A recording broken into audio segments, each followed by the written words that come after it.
À Noël, ma sœur m'a lancé un défi, disparaître quelques jours pour prouver que je ne manquerais à personne.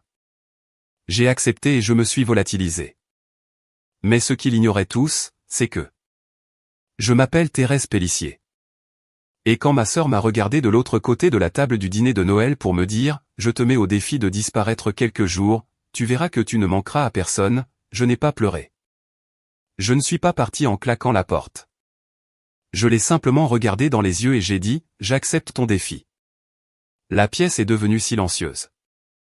23 parents étaient assis autour de la grande table à manger de ma mère, celle qu'elle avait héritée de notre grand-mère, celle qui avait accueilli 3 générations de disputes et de célébrations de la famille Pélissier. Les fourchettes se sont figées. Les verres de vin se sont arrêtés à mi-chemin des lèvres. Ma mère, Hélène, a regardé mon père, Marc, avec cette expression particulière qu'elle arborait chaque fois qu'elle voulait qu'il règle quelque chose, mais sans jamais le dire à voix haute. Ma sœur Valérie était assise en face de moi avec son mari Mathieu à ses côtés. Elle avait 3 ans de plus que moi, 35 ans, et elle avait passé chacune de ces années à s'assurer que je connaisse ma place dans cette famille. Ses cheveux blonds étaient parfaitement coiffés, son pull en cachemire blanc immaculé, ses ongles manucurés tapotaient contre son verre de vin comme si elle venait de prononcer une plaidoirie finale dans un tribunal au lieu d'une insulte désinvolte lors d'un dîner de Noël. Je suis sérieuse, a continué Valérie, sa voix portant cette chaleur étudiée qu'elle utilisait quand elle voulait paraître raisonnable tout en étant cruelle. Tu es toujours là, Thérèse. Toujours. À chaque anniversaire, chaque fête, chaque dîner du dimanche, mais penses-tu vraiment que quelqu'un remarquerait si tu arrêtais de venir? Elle a regardé autour de la table pour chercher du soutien. Je veux dire, honnêtement, qu'est-ce qui changerait? Mon cousin Damien a ri nerveusement. Ma tante Sophie a ajusté sa serviette. Mon père s'est raclé la gorge et a dit, « Valérie, ça suffit. » Mais il ne l'a pas dit comme s'il le pensait. Il l'a dit comme un homme remplissant une obligation, cochant une case pour pouvoir se dire plus tard qu'il avait essayé. Ma mère n'a rien dit. Elle ne disait jamais rien quand ça comptait. J'ai regardé Valérie et j'ai vu le calcul derrière ses yeux. Elle n'était pas cruelle par accident. Elle était cruelle parce qu'elle le pouvait. Parce que pendant 32 ans, je l'avais laissé faire. J'avais avalé chaque commentaire sur ma carrière, mon appartement, mon statut relationnel, mes choix de vie. J'avais assisté à chaque dîner de famille où elle était la directrice marketing à succès, et moi la silencieuse qui travaillait de chez elle à faire quelque chose avec des ordinateurs que personne ne comprenait vraiment. J'avais accepté ma place au bord de chaque photographie, la dernière à qui l'on pose une question, la première à être ignorée. Mais quelque chose avait changé en moi cet après-midi-là. Peut-être était-ce le poids de 3 décennies qui pesait sur moi. Peut-être était-ce le fait de savoir que j'avais quelque chose dans ma poche, littéralement dans la poche de mon manteau accroché près de la porte d'entrée, dont aucun d'eux ne savait rien. Peut-être était-ce simplement la compréhension soudaine et cristalline que je n'étais plus obligé d'être ici. Valérie, ai-je dit, et ma voix était calme d'une manière qui m'a surprise moi-même. J'accepte ton défi. Elle a cligné des yeux. Quoi? J'accepte, ai-je répété. Tu me mets au défi de disparaître. Très bien. Je vais disparaître quelques jours, une semaine, le temps qu'il faudra, et nous verrons qui remarquera. Ma mère a finalement parlé. C'est Noël, ai-je convenu, et ta fille vient de me dire devant toute la famille que je suis oubliable, que mon absence n'aurait aucune importance. Je la prends simplement au mot. Je me suis levé de table, ma chaise a raclé contre le parquet, et le son a été fort dans le silence soudain.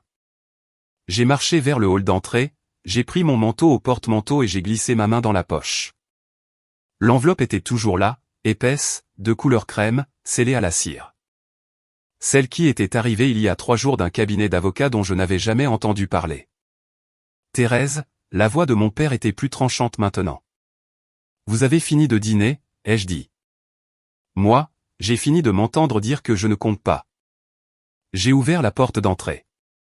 L'air froid de décembre m'a frappé le visage, vif et pur. Derrière moi, j'ai entendu la voix de Valérie, plus légère maintenant, presque triomphante, tu vois, elle fait toujours ça. Elle ramène tout à elle. Elle sera de retour dans 1 heure. J'ai refermé la porte sur ces mots. J'ai descendu les marches du perron de la maison de mes parents, passé la pelouse décorée de guirlandes lumineuses, passé les voitures garées le long de la rue, et j'ai continué à marcher. Je ne me suis pas retourné. J'ai conduit jusqu'à mon appartement en ville, un trajet de 45 minutes à travers la circulation des fêtes qui m'a donné trop de temps pour réfléchir. Mes mains étaient stables sur le volant, mais mon esprit tournait à toute vitesse. Valérie avait dit ce qu'elle disait toujours, fait ce qu'elle faisait toujours. Mais cette fois, c'était différent. Cette fois, je n'avais rien avalé. Quand je suis arrivé à mon appartement, je me suis assise sur mon canapé sans allumer les lumières. Le sapin de Noël dans le coin, un petit arbre que j'avais décoré moi-même, clignotait de ses lumières colorées. J'ai sorti l'enveloppe de ma poche et je l'ai tenue à deux mains. 3 jours plus tôt, je l'avais ouverte sous le choc. Maintenant, je l'ouvrais à nouveau et lisais la lettre à l'intérieur. Les mots que j'avais mémorisés mais que je n'arrivais toujours pas tout à fait à croire. Chère mademoiselle Pélissier, commençait-elle. Il est de mon devoir de vous informer que vous êtes désignée comme la principale bénéficiaire de la succession de votre grand-mère, Simone Pélissier, décédée le 15 novembre. La succession comprend, entre autres actifs, la maison familiale Pélissier évaluée à environ 1,2 million d'euros et un fonds financier distinct totalisant 3,8 millions d'euros. Veuillez contacter notre bureau dès que possible pour planifier une réunion concernant le transfert de ces actifs. Votre grand-mère a également laissé une lettre personnelle pour vous, que nous vous remettrons lors de votre visite. Je l'avais lue 10 fois depuis son arrivée. 20 fois. Ma grand-mère, qui était morte seule dans une maison de retraite il y a 6 semaines, à qui mes parents avaient rendu visite exactement 2 fois au cours de sa dernière année, et que Valérie avait qualifié de fardeau et de gouffre financier pour la famille. Ma grand-mère m'avait tout laissé. Je ne l'avais dit à personne. Pas parce que je le cachais, mais parce que je ne savais pas comment le dire. Parce que la nouvelle était trop grande, trop étrange, trop impossible. Parce que ma grand-mère et moi n'avions pas été proches depuis des années. Parce que j'avais supposé, comme tout le monde, qu'elle n'avait plus rien à laisser. Mais maintenant, assise dans mon appartement sombre le soir de Noël, avec les mots de ma sœur résonnant encore dans mes oreilles, je comprenais quelque chose que je n'avais pas compris auparavant. Ma grand-mère m'avait vu. Elle les avait tous vus, et elle m'avait vu, moi. Et elle avait fait son choix. J'ai pris mon téléphone et j'ai appelé le numéro sur l'en-tête. C'était après les heures de bureau, le jour de Noël, mais un message enregistré m'a donné un contact d'urgence. J'ai laissé un message vocal. Ma voix était stable. Je m'appelle Thérèse Pélissier. J'ai reçu votre lettre. Je dois vous rencontrer dès que possible. Ensuite, j'ai fait quelque chose que je n'avais jamais fait auparavant. J'ai éteint mon téléphone. Je l'ai mis dans un tiroir et je suis allé me coucher. Le lendemain matin, je me suis réveillé au son du silence. Pas de notification, pas d'appel manqué, pas de SMS. J'ai vérifié mon téléphone par habitude, puis je me suis souvenu que je l'avais éteint. Quand je l'ai rallumé, il y avait 3 messages. Un de ma mère, ton père est très déçu de toi. Appelle-moi. Un de mon cousin Damien, et, ça va? Valérie faisait juste du Valérie. Viens pour le nouvel an. Un d'un numéro que je ne reconnaissais pas, mademoiselle Pélissier, ici maître Marguerite Chevalier du cabinet Chevalier et Associés. J'ai reçu votre message. Je peux vous rencontrer demain à 10 h à notre bureau. Merci de confirmer. J'ai confirmé. Je n'ai pas répondu à ma mère ni à Damien. Je n'ai pas appelé Valérie. Je ne me suis expliqué à personne. Pour la première fois de ma vie, j'allais laisser mes actes parler d'eux-mêmes. Le cabinet d'avocats Chevalier et Associés occupait tout le 17e étage d'un immeuble dans le quartier des Affaires. Le hall était tout en verre et chrome, rempli de gens à l'air sérieux portant des porte-documents tout aussi sérieux. Je portais ma plus belle robe, une robe fourreau bleu marine achetée en solde il y a 2 ans, espérant ne pas avoir l'air aussi déplacé que je me sentais.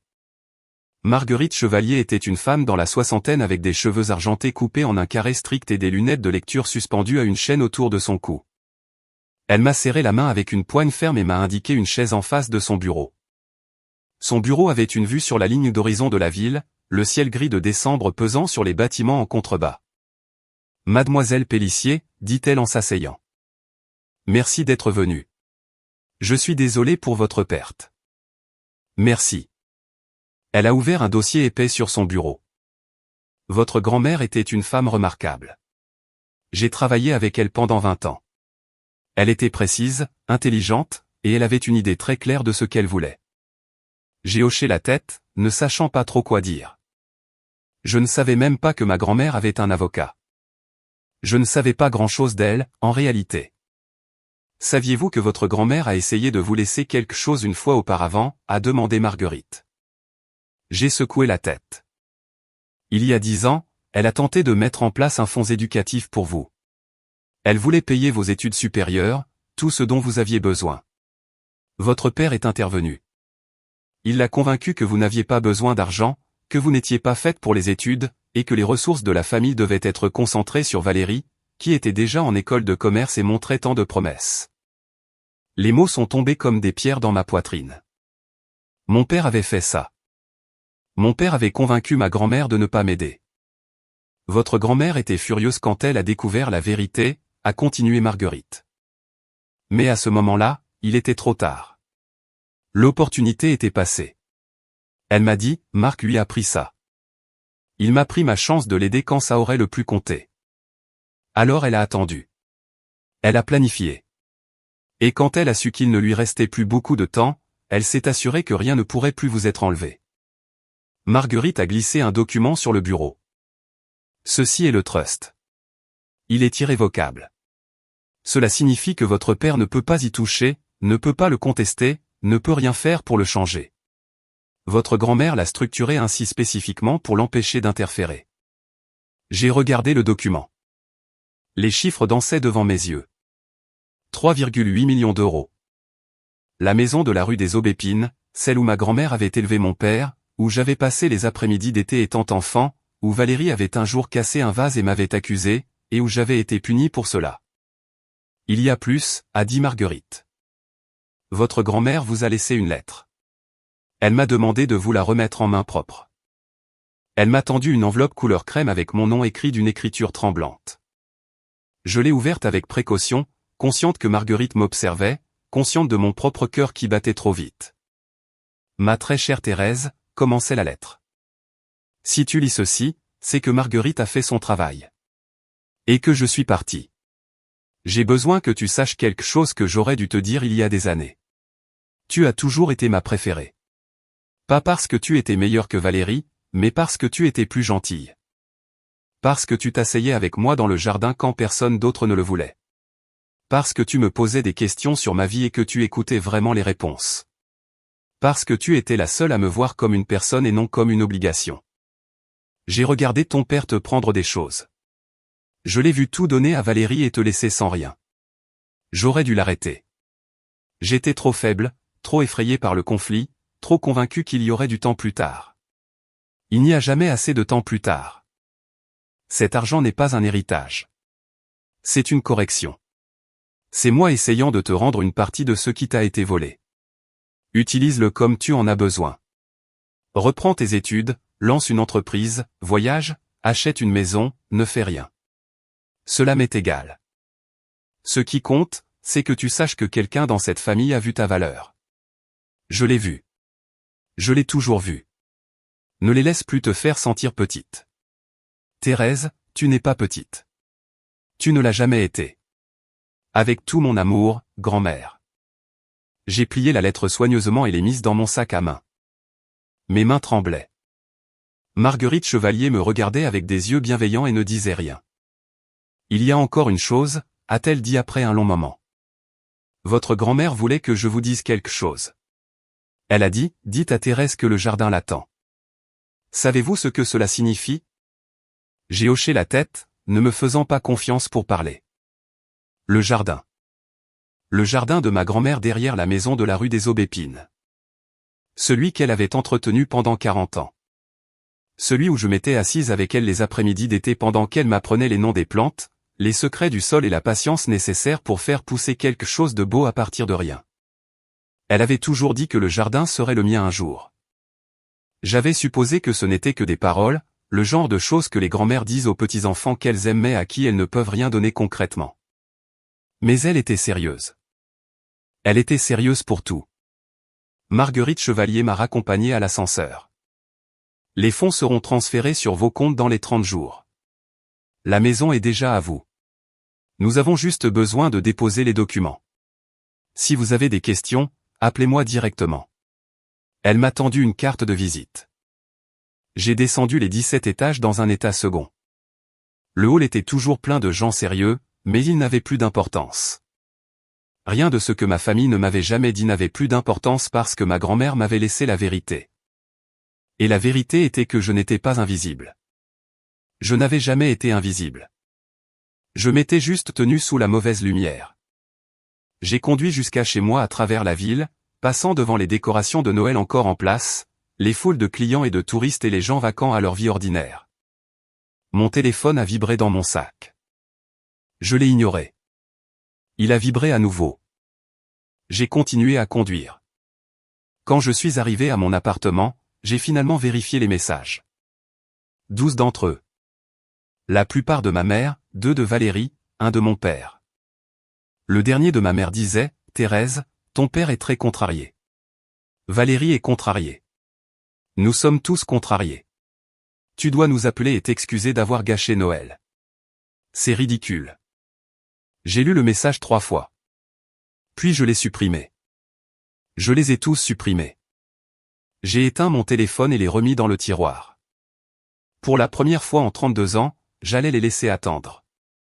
La première semaine de ma disparition a été la plus difficile.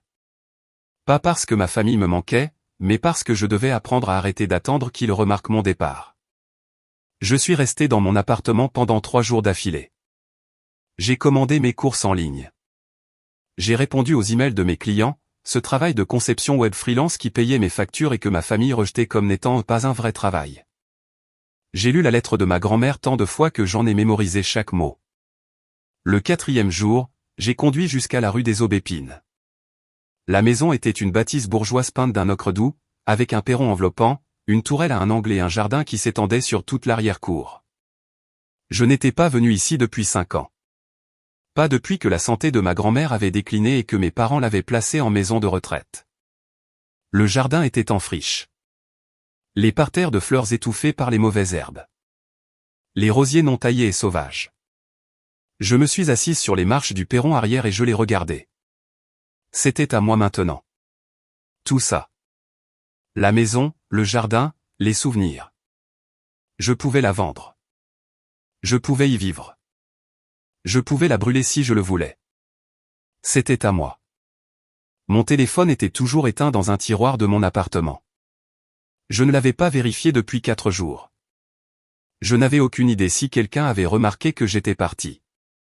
Ce soir-là, j'ai conduit jusqu'à un hôtel à l'autre bout de la ville et je me suis enregistré sous un faux nom.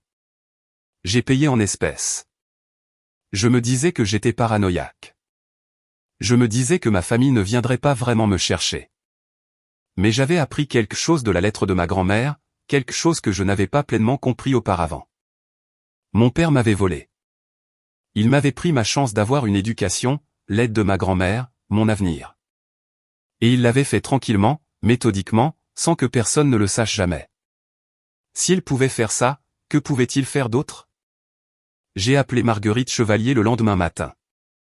Mon père peut-il contester le trust légalement? Que dois-je faire? Restez invisible encore un peu, a-t-elle dit. Laissez-le se demander où vous êtes. Laissez-le s'épuiser à chercher. Le transfert du trust sera complet dans 3 semaines. Après cela, il ne pourra plus rien faire. J'ai raccroché et regardé par la fenêtre de l'hôtel la ville en contrebas. 3 semaines. Je pouvais tenir 3 semaines. Le 6e jour, j'ai craqué et vérifié mon téléphone. 47 appels manqués, 23 SMS, 8 messages vocaux. Le premier message vocal était de ma mère, 2 jours après Noël. Thérèse, c'est ta mère. Appelle-moi. Ton père veut te parler. Elle. Le deuxième de Valérie. Et Thérèse. Écoute, je suis désolé si je t'ai contrarié. Ce n'était pas ce que je voulais dire. Mais tu es ridicule là. Rentre à la maison. Le 3e de mon père. Au 7e jour, le ton avait changé. Les messages étaient plus courts, plus tranchants. Thérèse, c'est ta mère. Est-ce que tu nous ignores? Thérèse, c'est Valérie. Tout le monde parle de toi. C'est embarrassant. Thérèse, c'est ton père. Si tu ne me rappelles pas d'ici demain, je supposerai que tu as fait ton choix et j'agirai en conséquence. Je les ai tous supprimés. J'ai éteint le téléphone et les remis dans le tiroir. Le 9e jour, je suis retourné à la maison de la rue des Aubépines avec des gants de jardinage et un sécateur. J'ai passé l'après-midi à arracher les mauvaises herbes, à tailler les buissons envahissants, à nettoyer les feuilles mortes des parterres de fleurs. C'était un travail dur, physique, le genre qui me laissait les muscles endoloris et l'esprit vide. Au coucher du soleil, j'avais dégagé un petit coin du jardin près de la clôture du fond. Je me suis assise sur les marches du perron et j'ai regardé ce que j'avais fait, et j'ai ressenti pour la première fois depuis des années quelque chose qui ressemblait à la paix. Le 12e jour, j'ai reçu un appel de Marguerite Chevalier. Votre père a déposé une motion pour retarder le transfert du trust. Il prétend que votre grand-mère n'était pas saine d'esprit lorsqu'elle a signé les documents. Il a soumis une déclaration du médecin de sa maison de retraite suggérant qu'elle avait des périodes de confusion. Mon estomac s'est noué. Peut-il faire ça? Il peut essayer, mais votre grand-mère avait anticipé cela. Elle a fait faire une évaluation cognitive par un médecin indépendant 6 mois avant de signer le trust. J'ai les résultats. Elle était parfaitement lucide. Nous déposerons une réponse et le tribunal verra la vérité. Cela prendra du temps, mais il perdra. Du temps. Tout prenait du temps. J'avais du temps. Je n'avais rien d'autre que du temps. Le 15e jour, je suis retourné au jardin. J'ai dégagé une autre section, puis une autre. J'ai trouvé les vieux rosiers que ma grand-mère aimait, ceux qu'elle avait plantés quand j'étais enfant, toujours vivants sous toute cette négligence. Je les ai taillés soigneusement comme elle me l'avait appris. Je lui parlais pendant que je travaillais. Je lui parlais du trust, de la maison, du défi de Valérie et de ma disparition. Je lui disais que j'étais désolé de ne pas avoir visité plus souvent ces dernières années. Je lui disais que je comprenais maintenant pourquoi elle avait fait ce qu'elle avait fait. Le 18e jour, je suis passé en voiture devant la maison de mes parents. Je ne sais pas pourquoi. Par curiosité peut-être, ou une petite partie stupide de moi qui espérait encore voir quelque chose qui me ferait me sentir moins seul. La maison semblait la même. Les lumières de Noël toujours allumées, les voitures dans l'allée, de la lumière aux fenêtres. Normal, ordinaire, une famille vacant à sa vie. Je ne me suis pas arrêté. Je n'ai pas ralenti. Je suis juste passé devant et j'ai continué. Le 21e jour, Marguerite Chevalier a appelé avec des nouvelles. Le tribunal a rejeté la motion de votre père. Le transfert du trust se déroulera comme prévu. Vous devriez avoir accès au fonds dans la semaine. Je me suis assise sur le lit de l'hôtel et j'ai laissé les mots s'imprégner. J'avais gagné non seulement le trust, mais quelque chose de plus grand.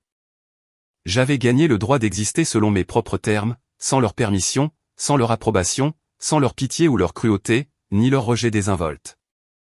Mademoiselle Pélissier? La voix de Marguerite. Êtes-vous toujours là? Je suis là, ai-je dit. Je réfléchis juste. À quoi pensez-vous? J'ai regardé par la fenêtre les lumières de la ville. Je pense à la suite.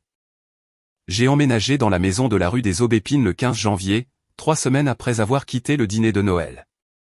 La maison était froide, poussiéreuse et sentait l'abandon, mais c'était la mienne. J'ai passé la première semaine à nettoyer, à peindre, à me l'approprier. J'ai peint la cuisine d'un vert sauge doux, la couleur préférée de ma grand-mère. J'ai accroché mes propres photographies au mur, des photos d'amis et d'endroits où j'étais allé, des choses dont ma famille ne s'était jamais souciée.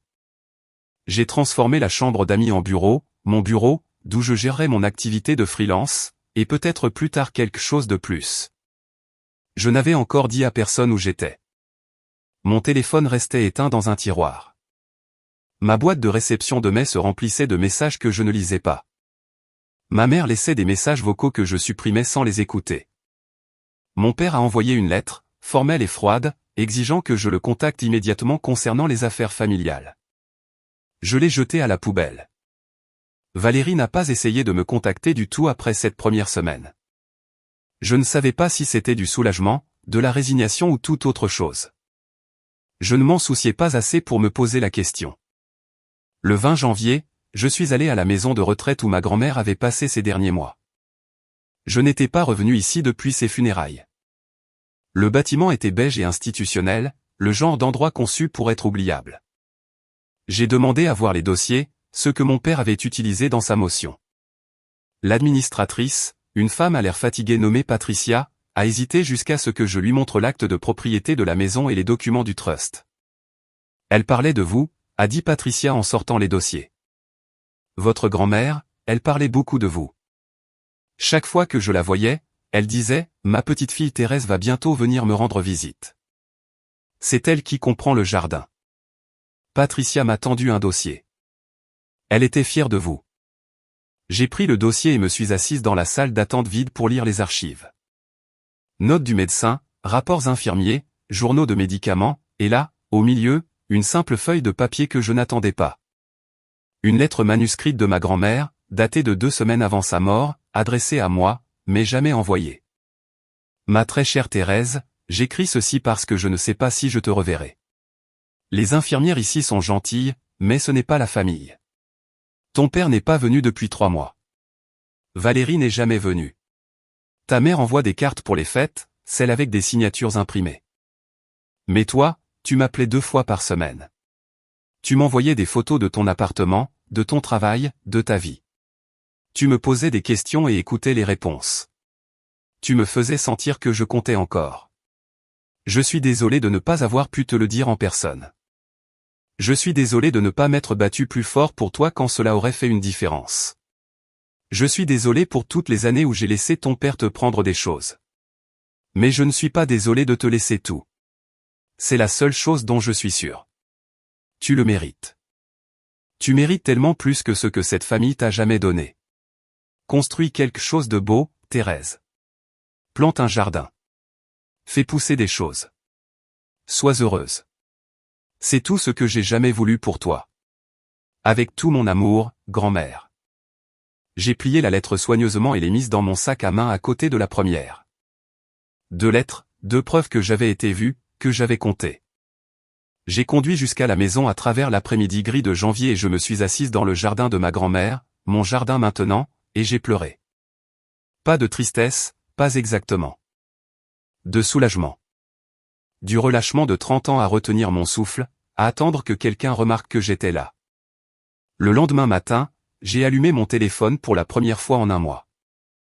Les notifications ont afflué, des centaines, trop pour les compter.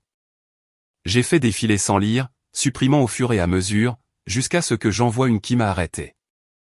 Un SMS de mon cousin Damien envoyé il y a 3 jours. J'ai lu le message 3 fois. Puis j'ai ri. Pas un rire joyeux, pas un rire triste. Un rire de pure incrédulité étonnée. Valérie disait aux gens que j'étais en traitement. Mes parents soutenaient l'histoire. Ils m'effaçaient en temps réel, transformant ma disparition en preuve de mon instabilité, se faisant passer pour la famille inquiète au lieu des personnes qui m'avaient fait fuir. J'ai appelé Marguerite Chevalier. Peuvent-ils faire ça? Répandre des mensonges sur moi.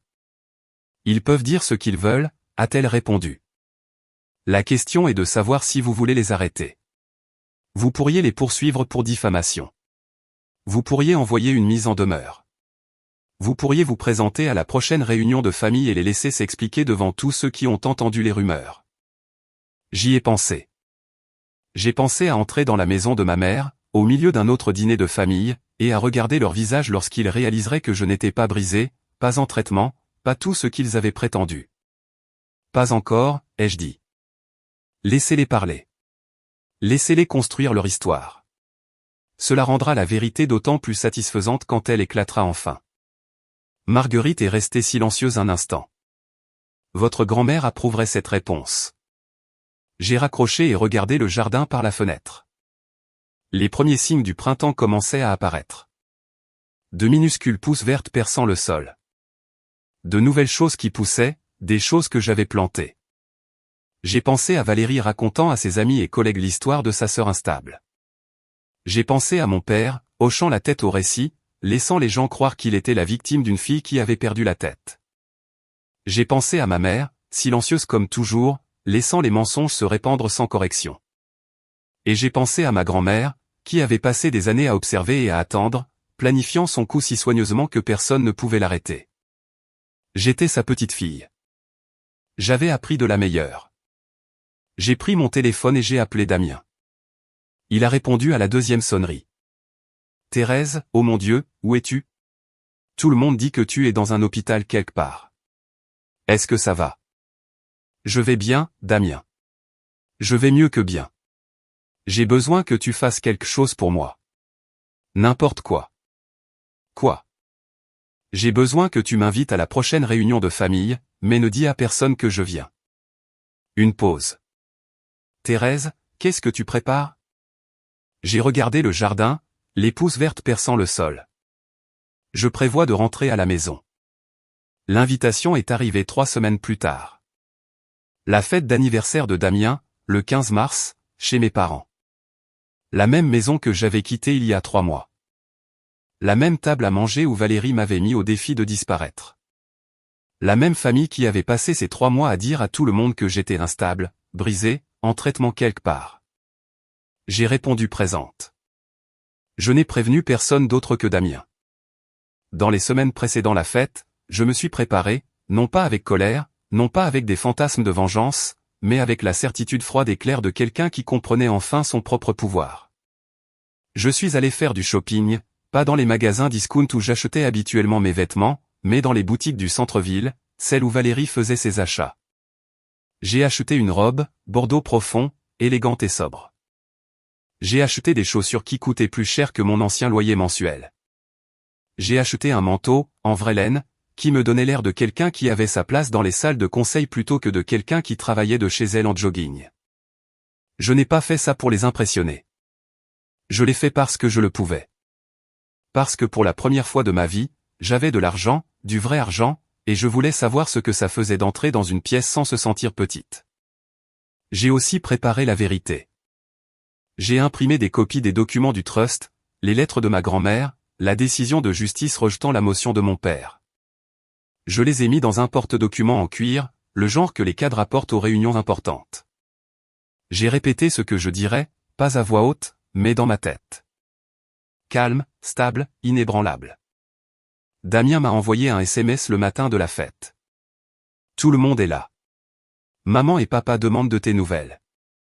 Valérie tient la cour dans le salon. Tu devrais la voir. Elle porte une nouvelle robe. De créateur. Elle en parle depuis le début de la soirée. J'ai répondu, dis-leur que je suis en route. J'ai conduit jusqu'à la maison de mes parents dans la voiture de ma grand-mère. Une vieille Mercedes qu'elle avait gardée dans le garage, à peine conduite, toujours immaculée. J'avais trouvé les clés dans un tiroir de la maison, avec un mot de sa main, pour Thérèse, pour quand tu auras besoin d'arriver avec style.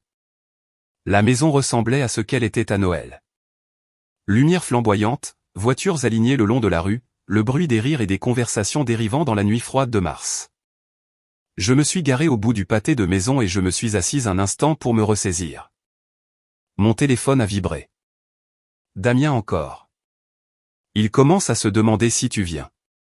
Valérie vient de dire à voix haute qu'elle parie que tu as trop peur pour montrer ton visage. Maman l'a fait taire mais pas très fort. J'ai souri. Je suis sorti de la voiture, j'ai lissé ma robe et j'ai marché vers la porte d'entrée. Je n'ai pas frappé. Je n'ai pas sonné. J'ai juste ouvert la porte et je suis entré. La première personne à me voir fut ma tante Sophie, debout dans le couloir avec un verre de vin. Son visage est passé par une série d'expressions, confusion, reconnaissance, choc, en environ 2 secondes. Thérèse, a-t-elle dit, et sa voix est sortie étrange, trop aiguë. Tu es là. Je suis là, ai-je dit. Je suis passé devant elle pour entrer dans le salon. 23 visages se sont tournés vers moi. Les mêmes 23 visages de Noël, plus quelques extras, des amis de mes parents, des voisins, des gens que je connaissais depuis toujours. Ils me fixaient comme si j'étais un fantôme. Ma mère a été la première à parler. Elle se tenait près de la cheminée et son visage était devenu pâle. Thérèse, nous ne savions pas que tu venais. Je sais, ai-je dit. Mon père s'est avancé. Il semblait plus vieux que dans mes souvenirs, plus fatigué, mais ses yeux étaient les mêmes, froids et évaluateurs, calculant comment gérer cette variable inattendue. Ce n'est ni le moment ni l'endroit, Thérèse. Nous pouvons parler en privé demain. Non, ai-je dit. Nous allons parler maintenant, ici, devant tout le monde. Valérie est apparue de la foule. Elle portait une robe rouge, de créateur, tout comme Damien l'avait dit. Ses cheveux étaient parfaits, son maquillage impeccable. Mais ses yeux n'étaient pas parfaits. Ils étaient écarquillés, incertains, parcourant la pièce comme s'ils cherchaient une issue de secours. Thérèse, a-t-elle dit, et sa voix avait la même chaleur étudiée qu'elle utilisait toujours. Je l'ai regardée. Ma sœur, qui m'avait mise au défi de disparaître, qui avait dit à tout le monde que j'étais en traitement, qui avait passé toute sa vie à s'assurer que je connaisse ma place. J'ai été exactement là où je voulais être, ai-je dit. Et je vais mieux que bien. Je suis enfin exactement là où je suis censé être. Mon père a réessayé. Thérèse, s'il te plaît, allons dans le bureau discuter de ça. En privé. Non, ai-je redit. J'ai ouvert le porte-documents en cuir et j'ai sorti les documents. Tout le monde ici devrait entendre ça. Tout le monde ici devrait connaître la vérité. Le visage de Valérie s'est crispé. Qu'est-ce que tu fais? J'ai tenu le premier document bien haut. Ceci est une copie du trust de ma grand-mère. Celui qu'elle a signé il y a 18 mois, alors qu'elle était parfaitement lucide et en pleine possession de ses moyens. Celui qui me désigne comme seul bénéficiaire. Des murmures ont parcouru la pièce. Ma mère a pressé une main sur sa poitrine. Le visage de mon père est devenu rouge. C'est un mensonge, a dit Valérie, mais sa voix s'est brisée sur le dernier mot. Ce n'est pas un mensonge, ai-je dit. Et voici l'évaluation cognitive d'un médecin indépendant réalisée la même semaine confirmant que ma grand-mère était saine d'esprit. Et voici la décision de justice d'il y a 2 semaines rejetant la motion de mon père pour contester le trust. J'ai tenu chaque document en le nommant, laissant tout le monde voir. La pièce était absolument silencieuse. Ta grand-mère était confuse à la fin, a dit mon père, mais sa voix manquait de conviction. Tout le monde sait que le personnel de la maison de retraite l'a dit. Le personnel de la maison de retraite n'a rien dit de tel, j'ai dit, j'ai leur dossier aussi. J'ai tout. Valérie s'est avancée, son calme se fissurant. Et alors? Alors grand-mère t'a laissé un peu d'argent? Tant mieux pour toi. C'est pour ça que tu as disparu? Pour jouer à des jeux avec nous? J'ai disparu parce que tu m'as mise au défi de le faire, ai-je dit. Tu as dit que je ne manquerais à personne. Tu avais tort. Je me suis tourné pour faire face à la pièce. Tous les 23 témoins regardant ce drame familial se dérouler en temps réel. Parce qu'elle a vu ce que cette famille m'a fait. Elle a vu le favoritisme, la négligence, la cruauté ordinaire, et elle a décidé de corriger cela. Ma mère pleurait maintenant, des larmes silencieuses coulant sur son visage. Mon père restait figé, ses mains serrées sur les côtés. Valérie avait l'air de vouloir disparaître, s'enfoncer dans le sol et ne jamais remonter. Mais voilà la chose, ai-je continué. Je ne suis pas venu ici pour punir qui que ce soit. Je suis venu ici pour vous dire la vérité. Je ne suis pas en traitement. Je ne suis pas instable. Je ne suis rien de ce que vous avez dit que j'étais. Je suis la personne que ma grand-mère a toujours vue. La personne en qui elle croyait. La personne à qui elle a tout laissé parce qu'elle savait que je ne le gâcherais pas. J'ai regardé Valérie. Tu m'as mise au défi de disparaître. Tu voulais prouver que je ne comptais pas. Mais tu avais tort. Je comptais pour elle. Et maintenant, grâce à elle, je compte pour moi-même. C'est quelque chose que tu ne comprendras jamais. J'ai rassemblé les documents et les ai remis dans le porte-documents. La pièce était encore silencieuse, toujours figée, toujours en train de traiter l'information. Je ne vais couper les ponts avec personne, ai-je dit, mais je ne vais plus faire semblant non plus. À partir de maintenant, les choses sont différentes. Vous me traiterez avec respect ou vous ne me verrez plus du tout. Le choix vous appartient. Je me suis tourné et j'ai marché vers la porte. Derrière moi, j'ai entendu la voix de ma mère, petite et brisée. Thérèse, attends. Je n'ai pas attendu. J'ai continué à marcher. Je suis sorti par la porte d'entrée, j'ai descendu les marches, passé les voitures alignées le long de la rue, et je suis retourné à la Mercedes de ma grand-mère. Je suis monté, j'ai démarré le moteur et je suis parti sans regarder en arrière. Mon téléphone a vibré alors que j'atteignais le bout du pâté de maison. Un SMS de Damien. J'ai souri et continué à conduire. Le jardin m'attendait. Mon jardin, ma maison, ma vie, Et pour la première fois en 32 ans, c'était exactement là où je voulais être. Les semaines qui ont suivi l'anniversaire de Damien ont été plus calmes que je ne l'espérais. Pas de confrontation dramatique, pas d'excuses larmoyantes, pas de tentatives désespérées pour me reconquérir. Juste le silence, lourd et en attente, comme l'air avant un orage. J'ai passé mes journées au jardin. Le printemps était maintenant bien réveillé, et les plantes que ma grand-mère avait entretenues pendant des décennies répondaient à la chaleur, à la pluie et à l'attention soudaine. Les roses ont fleuri en premier, rouge profond et rose pâle, la même variété qu'elle avait plantée quand j'étais enfant. Les pivoines ont suivi, énormes et parfumés, leurs pétales si délicats qu'ils semblaient pouvoir se dissoudre dans la rosée du matin. J'ai embauché une entreprise de paysagisme pour aider avec les plus gros projets, les haies envahissantes, la fontaine cassée et le chemin qui s'était fissuré et affaissé au fil des années de négligence. Mais les parterres de fleurs, ceux-là, je les entretenais moi-même. Je voulais avoir les mains dans la terre. Je voulais me sentir connecté à elle, au travail qu'elle avait accompli, à la vie qu'elle avait construite ici. L'argent du trust reposait sur mon compte bancaire, un chiffre si grand que je pouvais à peine le comprendre. J'ai remboursé mes prêts étudiants, ceux que je portais depuis 10 ans, ceux dont mon père n'avait jamais eu connaissance parce qu'il n'avait jamais demandé. J'ai mis de l'argent de côté pour les impôts, pour l'entretien de la maison, pour les urgences. J'ai investi le reste de manière prudente comme me l'avait conseillé Marguerite Chevalier. Je n'allais pas gaspiller ça. Je n'allais pas leur donner raison. Mon travail de freelance continuait, mais je prenais moins de clients maintenant, seulement les projets qui m'intéressaient. J'ai redessiné un site web pour une association locale, construit une boutique en ligne pour une petite boulangerie, créé un portfolio pour un photographe dont j'admirais le travail. Cela ne ressemblait plus à du travail. Cela ressemblait à un choix. Ma mère a appelé 2 fois. J'ai laissé les 2 appels aller sur la messagerie vocale. Le premier message était court, maladroit. Thérèse, c'est ta mère. J'espère que tu vas bien. Appelle-moi si tu veux parler. Le second était plus long, plus émotif. Thérèse, je sais que je n'ai pas été la mère que tu méritais. Je sais que j'ai laissé faire des choses que je n'aurais pas dû laisser faire. Je ne demande pas le pardon. Je demande juste une chance de m'expliquer. S'il te plaît, appelle-moi. Je n'ai pas appelé. Pas parce que je la punissais, mais parce que je ne savais pas quoi dire. 30 ans de silence ne pouvaient pas être défaits en un seul appel téléphonique. Valérie n'a pas appelé du tout.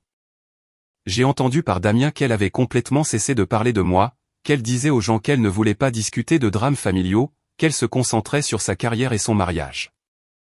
Je ne savais pas si c'était de la honte, de la stratégie ou toute autre chose.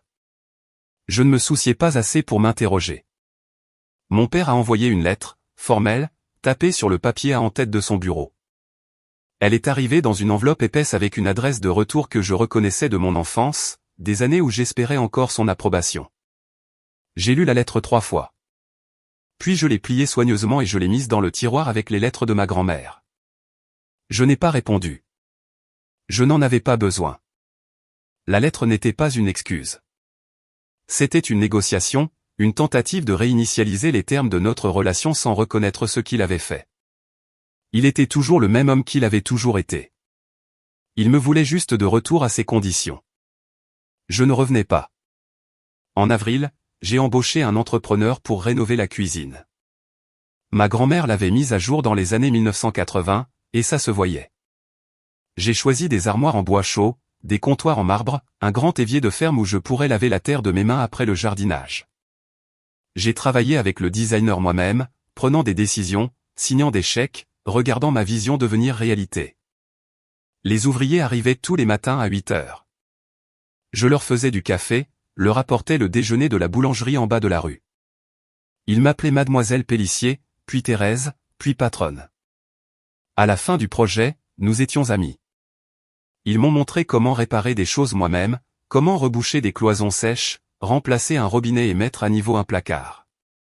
J'ai appris que j'étais capable de plus que je ne l'avais jamais su. En mai, j'ai planté des légumes, des tomates, des poivrons et des courgettes, des rangées d'entre eux dans le coin ensoleillé du jardin où ma grand-mère avait autrefois fait pousser les mêmes choses.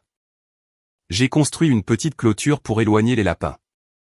J'ai installé un système d'irrigation goutte à goutte pour ne pas avoir à penser à arroser tous les jours. Je les vérifiais de manière obsessionnelle, guettant les premiers petits fruits, les premiers signes de vie. En juin, ma mère s'est présentée à la porte d'entrée. Je l'ai vue par la fenêtre, debout sur le perron, les mains jointes devant elle, portant une robe que je reconnaissais d'il y a 10 ans. Elle paraissait plus petite que dans mes souvenirs, plus vieille, plus fragile. La lumière du perron attrapait le gris de ses cheveux et les rides d'inquiétude autour de ses yeux. J'ai ouvert la porte. Maman. Thérèse. Sa voix était à peine au-dessus d'un murmure. Peut-on parler, s'il te plaît? Je me suis écarté et je l'ai laissée entrer. Elle a traversé le salon lentement, regardant tout. Les photographies au mur, les livres sur les étagères, les fleurs que j'avais arrangées sur la table basse. Tu as rendu cet endroit magnifique, a-t-elle dit. Il lui ressemble, il ressemble à grand-mère. Je sais, ai-je dit. C'était le but. Nous nous sommes assises dans la cuisine à la table où je prenais mes repas seul.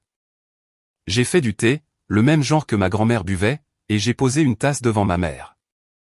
Elle a enveloppé ses mains autour et a fixé la vapeur qui montait. Je ne sais pas par où commencer, a-t-elle dit.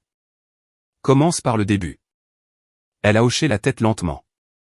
J'ai bu mon thé et attendu.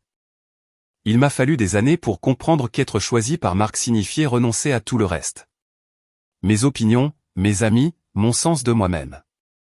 Il ne l'exigeait pas ouvertement. Il faisait juste comprendre encore et encore que la seule façon d'être en sécurité dans notre mariage était d'être d'accord avec lui. Alors je l'ai fait. J'étais d'accord avec lui sur tout. Sur Valérie, sur toi, sur la façon de vous élever, ce qu'il fallait valoriser, qui comptait. Sa voix s'est brisée. Je savais que c'était mal. Je savais qu'il était injuste envers toi. Mais j'avais tellement peur de le perdre, de perdre la vie que j'avais construite, que je suis restée silencieuse. Chaque fois qu'il louait Valérie et t'ignorait, je me disais que ce n'était pas si grave. Chaque fois qu'elle obtenait quelque chose que tu méritais, je me disais que tu irais bien. Tu étais forte. Tu n'avais pas besoin de moi comme elle. Ce n'était pas vrai, ai-je dit. Je sais. Elle a essuyé ses yeux du revers de la main. Je sais que ce n'était pas vrai. Tu avais plus besoin de moi. Tu avais besoin de quelqu'un pour te défendre, pour te dire que tu comptais, pour se battre pour toi comme j'aurais dû me battre. Et je ne l'ai pas fait. Je t'ai laissé tomber, Thérèse. J'ai porté cet échec chaque jour pendant 30 ans. Nous sommes restés assises en silence pendant un long moment. L'horloge au mur faisait tic-tac. Le réfrigérateur bourdonnait. Dehors, un oiseau chantait dans le jardin. Pourquoi es-tu ici, maman? Elle m'a regardé avec des yeux humides. Parce que je ne veux pas mourir sans avoir essayé. Parce que ta grand-mère m'a montré qu'il n'est jamais trop tard pour faire ce qu'il faut. Parce que je suis enfin prête à te choisir. J'ai posé mon thé. Me choisir signifie choisir la vérité. Cela signifie admettre ce que tu m'as fait et ce que tu as laissé faire, à quiconque le demande. Cela signifie tenir tête à papa même quand c'est difficile. Cela signifie être présente de manière cohérente, fiable pour le reste de nos vies. Peux-tu faire ça? Elle a hoché la tête. Je peux essayer. Essayer ne suffit plus. J'ai besoin de certitude. Elle est restée silencieuse un instant. Puis elle a fouillé dans son sac à main et en a sorti une enveloppe. J'ai demandé le divorce ce matin. Je l'ai fixé. Quoi? Ton père ne le sait pas encore. Je le lui dis aujourd'hui après être parti d'ici. Je prévois cela depuis des mois. Depuis la fête, depuis que je t'ai vu franchir cette porte, j'ai réalisé que je l'avais choisi lui pendant 35 ans. Et je n'avais rien à montrer pour cela, sauf une fille qui ne me faisait pas confiance. Elle a poussé l'enveloppe à travers la table. Je te choisis maintenant. J'espère qu'il n'est pas trop tard. J'ai regardé l'enveloppe, puis le visage de ma mère. Elle était terrifiée. Je pouvais le voir dans le tremblement de ses mains, la tension autour de sa bouche, la façon dont elle se tenait comme si elle se préparait à un impact. Mais elle était là. Elle était venue. Il n'est pas trop tard, ai-je dit. Mais cela va prendre du temps. Elle a hoché la tête, des larmes coulant sur son visage. J'ai du temps. J'ai le reste de ma vie. Nous nous sommes assises ensemble dans la cuisine alors que la lumière de l'après-midi s'estompait. Deux femmes apprenant à être mère et fille pour la première fois. Ce n'était pas facile. C'était maladroit, douloureux et plein de silence qui s'étirait trop longtemps. Mais c'était un début. Et un début était plus que ce que j'avais jamais eu auparavant. La nouvelle du divorce de mes parents s'est répandue dans la famille comme une traînée de poudre. Damien m'a appelé le lendemain de la visite de ma mère. Sa voix était un mélange de choc et de quelque chose qui ressemblait presque à de l'admiration. « Tu savais ?» a-t-il demandé. « Savais-tu qu'elle allait le faire ?» Je savais qu'elle y pensait, ai-je dit. Je ne savais pas qu'elle avait déjà déposé la demande. Ton père perd la tête. Il a appelé tout le monde pour se plaindre, blâmant ta mère, te blâmant toi, blâmant le fantôme de grand-mère. Valérie ne parle à personne. Mathieu m'a dit qu'elle n'avait pas quitté la maison depuis 3 jours. Je n'ai pas ressenti de satisfaction. Je n'ai pas ressenti grand-chose à part un étrange soulagement distant. Ma mère avait fait son choix. Ce qui se passait ensuite était entre elle et l'homme avec qui elle avait passé 35 ans mariée. Le divorce a été prononcé en août. Rapide selon les normes juridiques parce que mon père ne l'a pas contesté. Je pense qu'il était trop abasourdi pour se battre. Il avait passé toute sa vie certain qu'il avait le contrôle, que tout le monde autour de lui finirait par rentrer dans le rang. Le départ de ma mère était une violation de l'ordre naturel.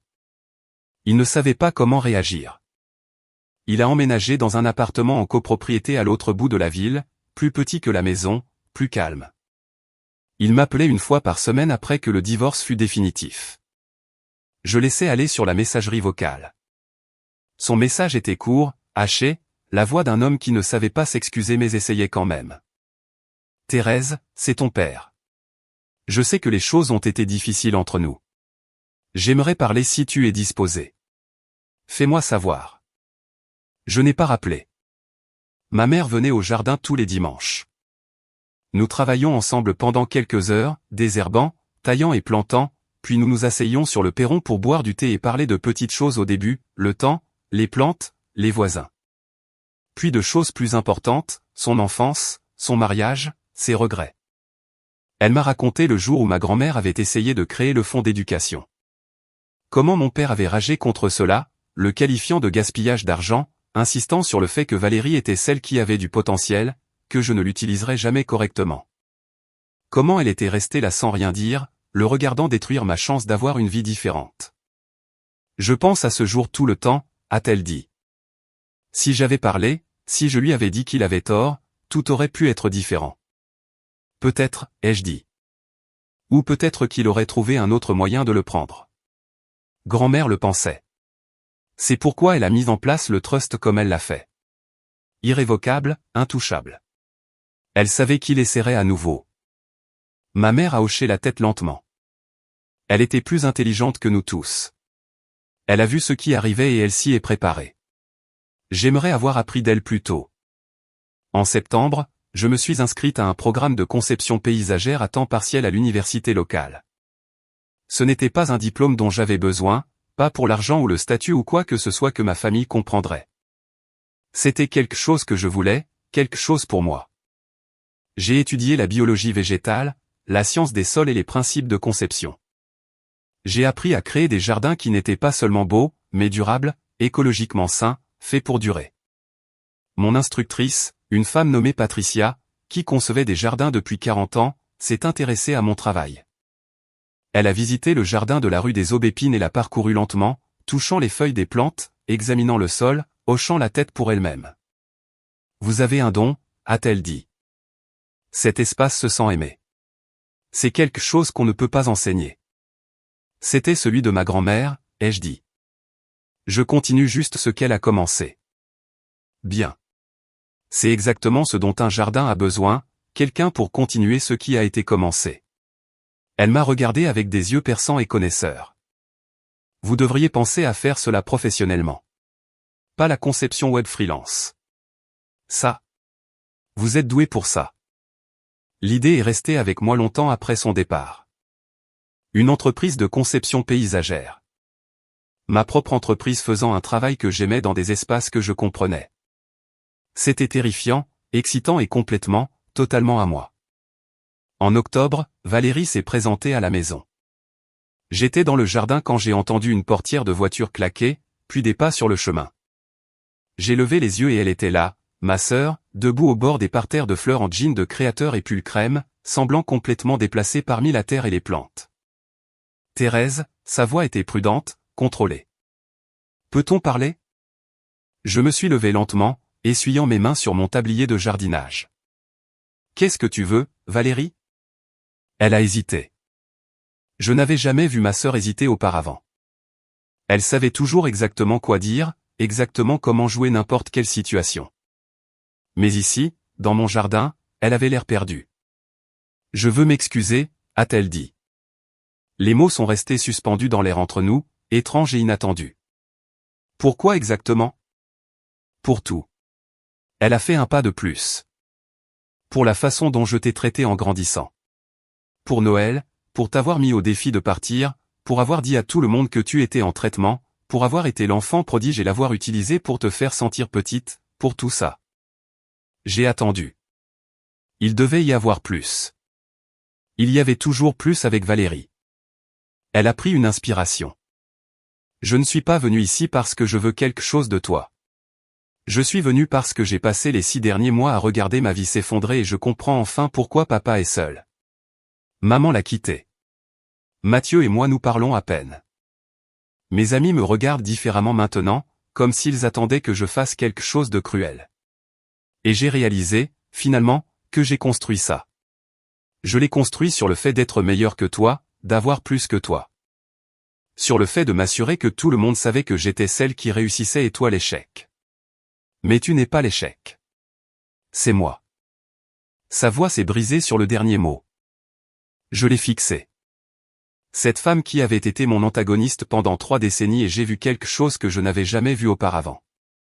Vulnérabilité, honnêteté, peur. Je ne m'attends pas à ce que tu me pardonnes, a-t-elle dit. Je ne le mérite même pas. Mais je voulais que tu saches que je le vois maintenant. Je vois ce que j'ai fait et je suis désolé. Nous sommes restés dans le jardin alors que le soleil d'octobre filtrait à travers les feuilles. Les roses avaient fini de fleurir, les pivoines étaient brunes et cassantes, mais le jardin était toujours beau à sa manière. Se préparant pour l'hiver, se reposant pour le printemps. Je ne vais pas prétendre que tout va bien, ai-je dit finalement. Ce n'est pas le cas. Tu m'as blessé pendant 30 ans. Cela ne disparaît pas parce que tu as eu une prise de conscience. Je sais. Mais je suis prête à essayer. Lentement, prudemment, avec des limites que tu respecteras, ou je m'en irai sans regarder en arrière. Valérie a hoché la tête, des larmes coulant sur son visage. Je peux faire ça. Je vais faire ça. Nous ne nous sommes pas embrassés. Nous n'avons pas fait de promesses. Nous sommes juste restés là, 2 sœurs dans un jardin, apprenant à être une famille pour la première fois. L'hiver a été calme, paisible. Je l'ai passé à l'intérieur, à lire des livres de design, à dessiner des plans de jardin et à boire du thé avec ma mère le dimanche après-midi. Elle venait chaque semaine sans faute. Et lentement, douloureusement, nous avons construit quelque chose de nouveau. Valérie est venue 2 fois. La première visite était maladroite, pleine de silence et de mots prudents. La seconde était légèrement plus facile. Nous avons parlé de petites choses, de choses neutres, du temps, de son travail et des livres que je lisais. Ce n'était pas une réconciliation, pas encore, mais c'était un début. Mon père n'est pas venu du tout. Il a envoyé une carte de Noël, formelle et distante, avec un mot manuscrit à l'intérieur. Je pense à toi. J'espère que tu vas bien. Avec amour, papa. Je l'ai mise dans le tiroir avec les autres lettres et je n'ai pas répondu. En janvier, j'ai officiellement lancé mon entreprise de conception paysagère. Je l'ai appelée les Jardins des Aubépines. D'après la rue où se trouvait la maison de ma grand-mère, d'après l'endroit où je m'étais enfin trouvé. Patricia m'a écrit une lettre de recommandation. Damien a conçu mon site web pro bono parce qu'il disait qu'il croyait en moi. Ma mère est venue à la petite fête de lancement que j'ai organisée à la maison et a pleuré quand elle a vu mon nom sur la porte. L'entreprise a grandi lentement au début, puis plus vite. Le mot s'est répandu sur la femme qui pouvait transformer n'importe quel espace en quelque chose de beau, qui comprenait les plantes comme d'autres comprenaient les gens, qui traitait chaque jardin comme s'il comptait. Au printemps, j'avais plus de clients que je ne pouvais en gérer. J'ai embauché une assistante, une jeune femme nommée Manon, qui venait de terminer ses études de paysagisme et avait le même regard affamé dont je me souvenais de moi-même, le regard de quelqu'un désespéré de faire ses preuves. Nous travaillions ensemble dans le jardin les après-midi chauds, plantant, taillant et planifiant. Manon posait constamment des questions sur la composition du sol, l'exposition au soleil et les plantes qui prospèrent ensemble. Je répondais à tout, me souvenant de la voix de ma grand-mère dans ma tête. La façon dont elle m'avait appris les mêmes choses il y a des décennies. Elle devait être incroyable, a dit Manon un jour en regardant le jardin. Votre grand-mère? Elle l'était, ai-je dit. Elle m'a tout appris. Pas seulement sur les plantes. Manon a fait un geste vers la maison, vers la vie que j'avais construite. Sur ça, sur le fait d'être patiente, de planifier à l'avance et de faire confiance au fait que le travail finirait par payer. J'ai pensé aux lettres de ma grand-mère cachées dans mon tiroir, lu tant de fois que j'en avais mémorisé chaque mot. Elle avait planifié pendant des années, attendu pendant des années, fait confiance au fait que je serais prête le moment venu. Elle avait cru en moi avant que je ne croie en moi-même. Elle m'a appris ça aussi, ai-je dit. En mars, un an après la fête d'anniversaire de Damien, j'ai reçu une invitation par courrier. Papier crème épais, calligraphie élégante, adresse de retour que je ne reconnaissais pas. Je l'ai ouverte avec précaution, m'attendant à un mariage ou une collecte de fonds ou autre chose que je déclinerais probablement. C'était de mon père. Thérèse, disait le mot manuscrit à l'intérieur, je sais que je n'ai aucun droit de te demander quoi que ce soit, mais j'aimerais te voir si tu es disposé. J'ai des choses que je dois dire, des choses que j'aurais dû dire il y a longtemps. S'il te plaît, envisage de me rencontrer au jardin de la maison des Aubépines à l'heure de ton choix. J'attendrai ta réponse. J'ai fixé la lettre pendant un long moment. Mon père demandant la permission. Mon père proposant de venir sur mon territoire, mon jardin, à mes conditions. C'était une si petite chose, un geste de respect si basique, et pourtant c'était la première fois en 33 ans qu'il le faisait. J'ai appelé ma mère. Papa veut me rencontrer. Elle est restée silencieuse un instant. Que as-tu dit? Je n'ai encore rien dit. Je voulais y réfléchir. Pense à ce dont tu as besoin, Thérèse. Pas à ce dont il a besoin, ni ce dont quelqu'un d'autre a besoin. De quoi as-tu besoin, toi? J'y ai réfléchi pendant 3 jours. J'ai marché dans le jardin à l'aube et au crépuscule, regardant la lumière changer, regardant les plantes pousser, regardant la vie que j'avais construite s'épanouir dans l'espace que ma grand-mère m'avait laissé. J'ai relu ces lettres, les 2 qui avaient tout changé. J'ai pensé à la fille que j'avais été. Celle qui s'asseyait au bord de chaque photo. Celle qui avalait chaque insulte. Celle qui croyait qu'elle était invisible. Cette fille était partie maintenant. À sa place se trouvait quelqu'un qui connaissait sa propre valeur. Quelqu'un qui avait construit quelque chose de beau à partir de rien. Quelqu'un qui n'avait besoin de l'approbation de personne pour exister. J'ai répondu à mon père. 3 phrases. Il est arrivé exactement à 10 heures, remontant le chemin que j'avais posé moi-même, passant par le portail que j'avais réparé, entrant dans le jardin que j'avais restauré. Il paraissait plus vieux que dans mes souvenirs, plus petit d'une certaine manière, diminué par l'année de solitude et de conséquences. Son costume était le même, cher et bien coupé, mais il tombait différemment sur lui maintenant, comme un costume qui ne lui allait plus. Thérèse. Il s'est arrêté à quelques mètres, comme s'il ne savait pas s'il avait le droit de s'approcher plus près. Merci d'avoir accepté de me voir. J'ai hoché la tête. Tu voulais parler. Parler. Il a regardé autour du jardin, les roses et les pivoines et les parterres de légumes, la fontaine que j'avais réparée et le chemin que j'avais repavé. Tu as fait un travail magnifique ici. Ta grand-mère serait fière. C'est grâce à elle que j'ai pu le faire. Il a hoché la tête lentement. Je sais. Je le sais maintenant. Il a pris une inspiration. J'avais tort, Thérèse. Sur tout. Sur toi, sur ta grand-mère, sur le trust, sur la façon dont je t'ai traité toute ta vie. J'avais tort, et je suis désolé. Les mots ont atterri quelque part au fond de moi, à un endroit que je croyais engourdi. J'avais attendu 33 ans pour les entendre. J'avais cessé de croire qu'ils viendraient un jour. Pourquoi maintenant, ai-je demandé. Pourquoi pas avant? Parce que j'avais peur. À voix s'est brisée. Peur d'admettre que j'avais tort. Peur de perdre le contrôle. Peur que si je reconnaissais ta valeur, je devrais reconnaître à quel point je t'avais laissé tomber. C'était plus facile de continuer à croire ma propre histoire. Celle où j'étais le bon père et toi le problème. Il m'a regardé avec des yeux humides. Mais je ne suis pas le bon père. Je ne l'ai jamais été. Et tu n'as jamais été le problème. C'était moi. J'ai passé cette dernière année seul, vraiment seul pour la première fois de ma vie et j'ai dû faire face à ce que j'ai fait. À ta mère, à toi, à ta grand-mère. Je ne peux pas le défaire. Je ne peux pas le réparer. Mais je peux te dire la vérité. Je suis désolé. Je suis tellement désolé. J'ai regardé mon père. Cet homme qui avait pris tant de place dans mon enfance, qui avait semblé être une force de la nature, immuable et éternelle. Il n'était plus qu'une personne maintenant, imparfaite et brisée et enfin honnête. Merci d'avoir dit ça, ai-je dit. Ça signifie quelque chose. Mais ça ne répare pas tout. Je sais. Il a essuyé ses yeux. Je ne demande pas le pardon.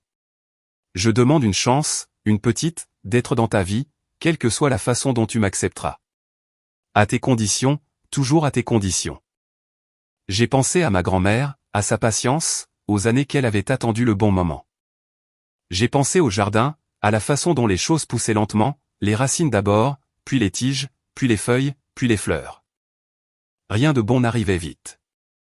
Je ne peux rien promettre, ai-je dit. Il a hoché la tête, le soulagement et la gratitude se lisant sur son visage. Je comprends. Je respecterai toutes les limites que tu fixeras. Nous sommes restés dans le jardin pendant un long moment, sans parler, juste à être là. Le soleil montait plus haut, réchauffant les fleurs, réchauffant le sol, réchauffant quelque chose entre nous qui avait été gelé pendant des décennies. Quand il est parti, redescendant le chemin que j'avais construit, je l'ai regardé s'éloigner et j'ai ressenti quelque chose que je n'attendais pas. Pas le pardon, pas encore. Mais le début de quelque chose, une graine plantée dans un bon sol, attendant le printemps. 2 ans ont passé. 2 ans de reconstruction lente et prudente. 2 ans de limites et de patience et du genre de croissance qu'on ne peut pas précipiter. Mon père venait au jardin un samedi sur 2. Nous marchions ensemble et il posait des questions, de vraies questions sur mon travail, ma vie et mes projets. Il écoutait les réponses. Il n'interrompait pas, ne corrigeait pas, n'offrait pas de conseils non sollicités. Il écoutait simplement. C'était une si petite chose et cela signifiait tout. Valérie venait une fois par mois. Nous n'étions pas sœurs comme nous aurions dû l'être. Pas encore. Mais nous étions quelque chose. Nous pouvions nous asseoir ensemble sans que la vieille tension ne s'enroule dans l'air entre nous. Nous pouvions parler de choses neutres, de choses sûres, et occasionnellement, prudemment, du passé. Ma mère venait tous les dimanches sans faute. Elle était devenue une personne différente dans les années qui ont suivi le divorce. Plus forte, plus présente, plus elle-même. Elle riait maintenant, riait sincèrement d'une manière que je n'avais jamais entendue en grandissant. Elle racontait des histoires sur sa propre enfance, sur la femme qu'elle avait été avant mon père, sur le rêve qu'elle avait mis de côté et qu'elle reprenait lentement, timidement. Le jardin s'épanouissait. Les jardins des Aubépines, mon entreprise, a grandi au-delà de tout ce que j'avais imaginé. J'avais 6 employés maintenant, une liste d'attente de clients, et une réputation qui dépassait la ville. J'étais invité à parler lors de conférences, à juger des concours de design, à contribuer à des publications que je lisais autrefois en tant qu'étudiante. Mais la chose qui comptait le plus, la chose à laquelle je revenais chaque soir, c'était le jardin derrière la maison. Le jardin de ma grand-mère, mon jardin, l'endroit où j'avais appris à être patiente, à faire confiance au processus, à croire que les racines pousseraient et que les fleurs éclorraient si je continuais simplement à me montrer. Au printemps de la 3e année, j'ai reçu un prix. L'Association des paysagistes de France m'a nommé designer émergente de l'année. La cérémonie a eu lieu dans un hôtel du centre-ville, tenue de soirée, 300 personnes. Le genre d'événement auquel ma famille n'aurait autrefois assisté que pour Valérie. Je les ai tous invités. Ma mère, mon père, Valérie, Damien, mes tantes, oncles et cousins. Je ne savais pas qui viendrait. Je ne savais pas s'ils s'assieraient ensemble ou séparément, s'ils se parleraient ou feraient semblant de ne pas se voir. Je savais juste que je les voulais là, dans le public, me regardant recevoir quelque chose que j'avais mérité. Le soir de la cérémonie, je me tenais en coulisses dans une robe que j'avais achetée pour l'occasion. Vert profond, la couleur des nouvelles feuilles au printemps. Mes mains tremblaient. Manon, qui était venue en tant qu'assistante et amie, m'a serré le bras et m'a dit que tout irait bien. Sois juste toi-même, a-t-elle dit. C'est pour ça que tu es là. Quand ils ont appelé mon nom, j'ai marché sur la scène devant 300 personnes. Les lumières étaient vives, trop vives pour voir clairement le public, mais je pouvais distinguer des formes, des visages, les premiers rangs où ma famille était assise. J'ai accepté le prix, une sculpture en cristal lourde qui captait la lumière et projetait des arcs-en-ciel sur la scène.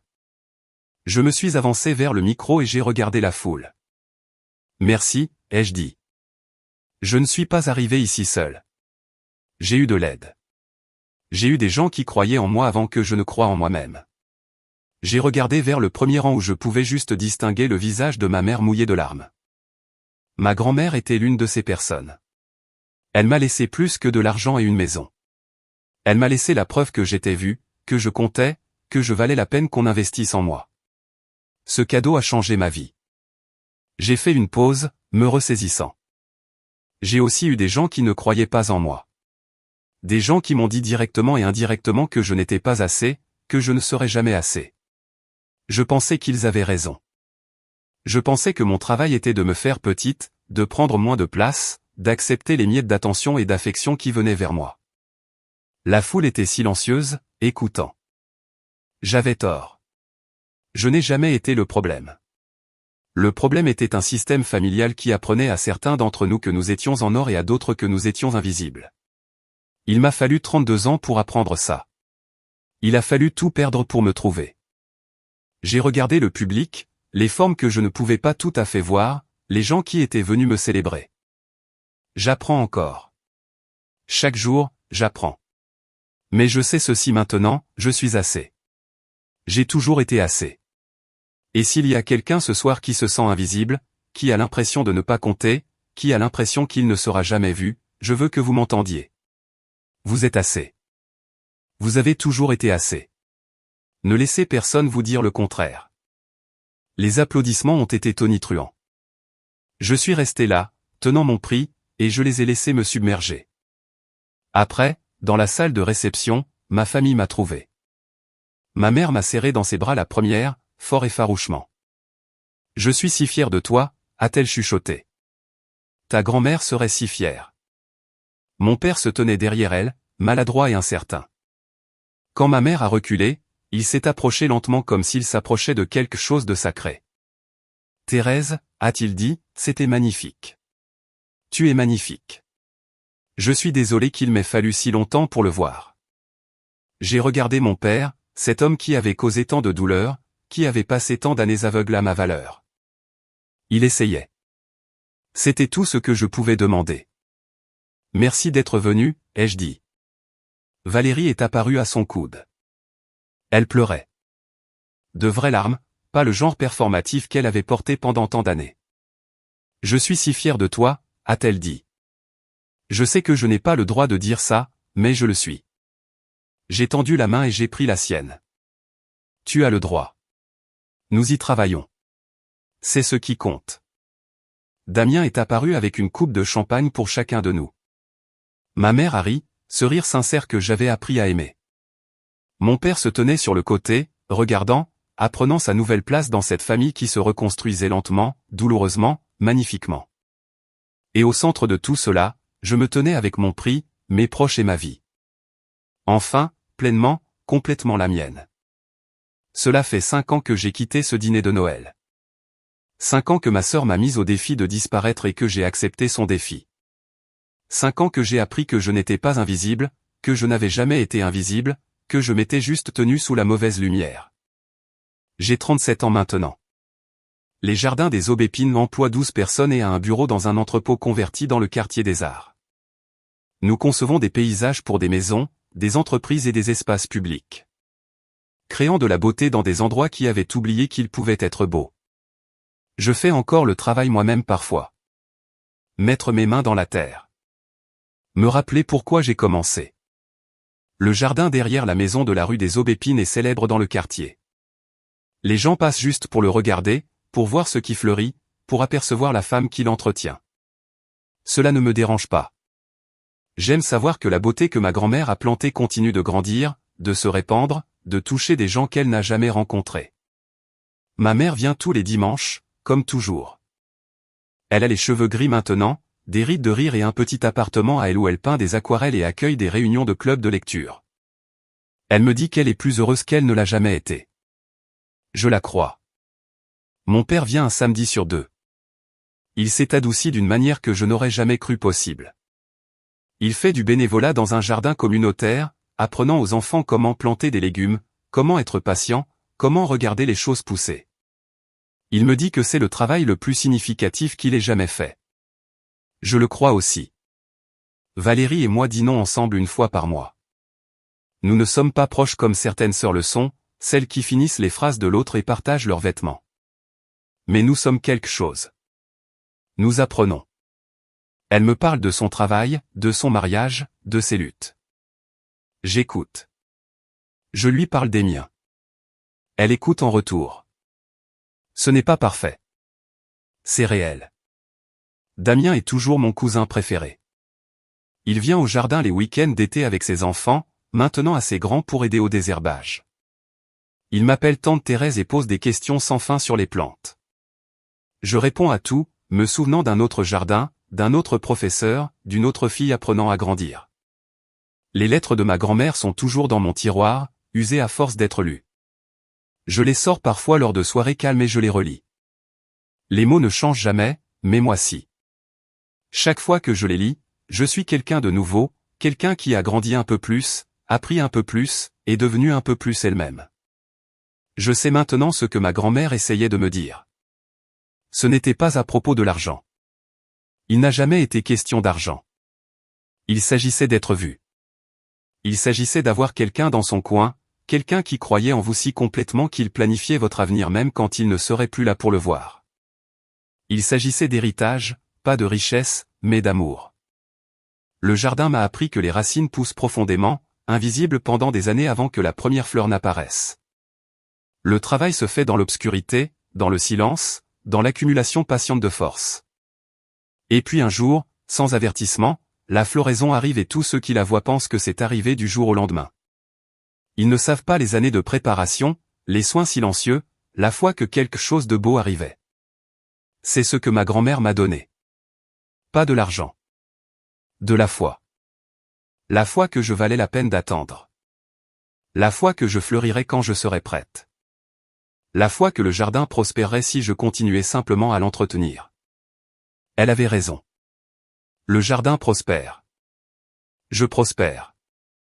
Et chaque fois que je franchis le portail, chaque fois que je vois les roses, les pivoines et les légumes que j'ai plantés de mes propres mains, je pense à elle. Je pense à la femme qui m'a vu quand personne d'autre ne le faisait. Je pense à l'héritage qu'elle a laissé non pas en euros, mais en terre, en croissance et en ce travail patient de devenir soi-même.